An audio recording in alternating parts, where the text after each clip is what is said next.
Dans cette symbiose, Wozniak n'était pas seulement un cofondateur, il était une force essentielle dont la perte éventuelle aurait eu un impact significatif sur la vision de Jobs et le destin d'Apple. Règle numéro 6. Priorisez d'abord vos propres besoins. Cette règle met l'accent sur l'importance suprême de mettre vos propres besoins et votre bien-être en premier dans n'importe quelle relation. Il est essentiel d'affirmer votre valeur et d'éviter les situations où vous êtes rabaissé ou maltraité. Vous comprenez profondément votre propre valeur et refusez de vous contenter de moins. Votre bonheur et votre estime de soi ne sont pas sujets à des compromis avec quelqu'un qui ne vous traite pas avec le soin et le respect nécessaires. En priorisant vos propres besoins et votre bonheur, vous envoyez un message clair selon lequel vous ne permettrez à personne de sous-estimer vos sentiments ou de ne pas reconnaître votre valeur propre dans une relation quelconque. Vous êtes égal. Vos émotions et vos besoins sont d'une importance primordiale. Rappelez-vous que vous n'êtes pas là pour être éclipsé ou chercher l'approbation des autres. Votre objectif est de favoriser des relations saines et respectueuses, fondées sur une base de respect de soi. En vous défendant, vous devenez plus attractif et influent dans la vie de quiconque. Essentiellement, cette règle est un rappel que votre bien-être et votre respect de soi sont suprêmes et doivent toujours passer en premier. Il s'agit de faire de vos aspirations personnelles et de vos intérêts une priorité principale. Faisant écho à la philosophie de Marc Aurèle, ce ne sont pas les événements qui troublent les gens, mais leur jugement à leur sujet. Cette citation résonne avec la règle numéro 6. En mettant l'accent sur l'importance de la façon dont vous percevez et réagissez aux situations dans les relations. La règle numéro 6 met en lumière l'importance de la priorisation de vos propres besoins et de la reconnaissance de la valeur de votre temps en tant que ressource qui ne doit pas être librement dispensée selon le bon vouloir des autres. Elle encourage à prioriser la narration de votre propre vie, en imaginant une vie où vous n'attendez pas constamment et où votre existence n'est pas ancrée aux attentes des autres. Vous avez votre propre univers à explorer et ceux qui y entrent sont privilégiés. L'équilibre est la clé. Évitez d'être continuellement disponible, en attendant leurs messages ou en répondant à leurs besoins à chaque instant. Cela montre que votre temps et votre concentration sont précieux. Les gens sont naturellement attirés par ceux qui ont leurs propres passions et projets.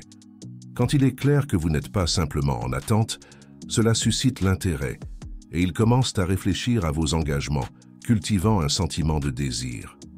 La disponibilité continue suggère qu'ils peuvent vous contacter à leur guise. Mais rappelez-vous, vous n'êtes pas juste n'importe qui. Vous êtes un investissement. Il ne s'agit pas de jouer à des jeux, mais de montrer que vous avez une vie vibrante avec ou sans leur présence. Règle numéro 7.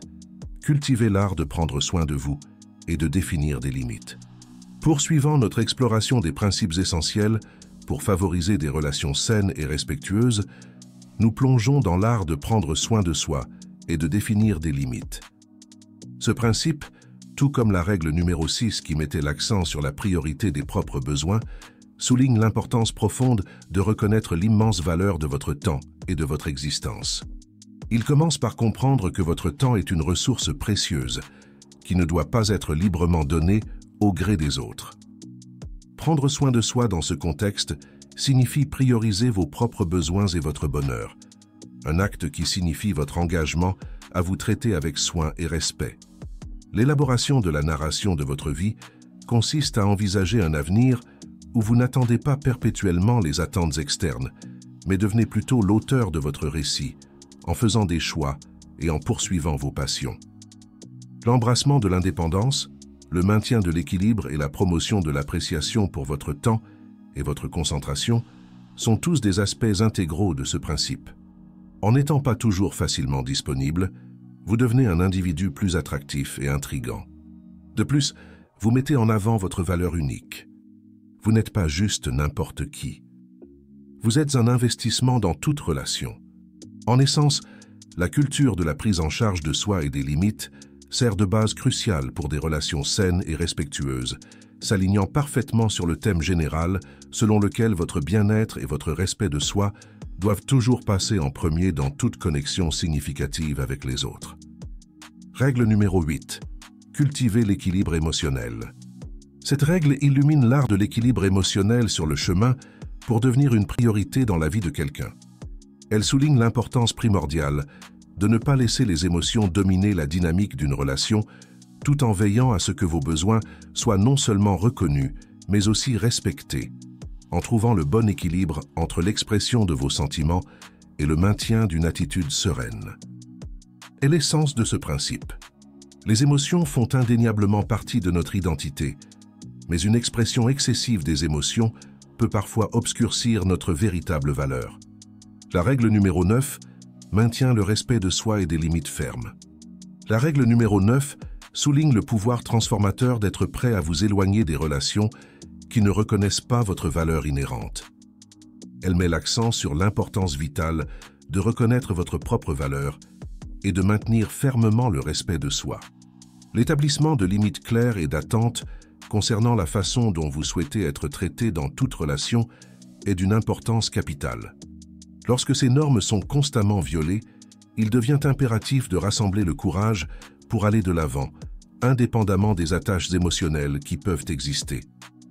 Cette action n'est pas née d'insensibilité, mais est un acte critique de prise en charge de soi, servant de témoignage de votre respect de soi et d'un refus catégorique de compromettre votre bien-être pour quelqu'un qui ne reconnaît pas votre vraie valeur. En démontrant votre volonté de vous éloigner, vous envoyez un message puissant à l'autre partie, soulignant la gravité de la situation. Cette prise de conscience peut les amener à comprendre la nature impérative de prioriser et de valoriser votre présence s'ils souhaitent continuer à vous avoir dans leur vie.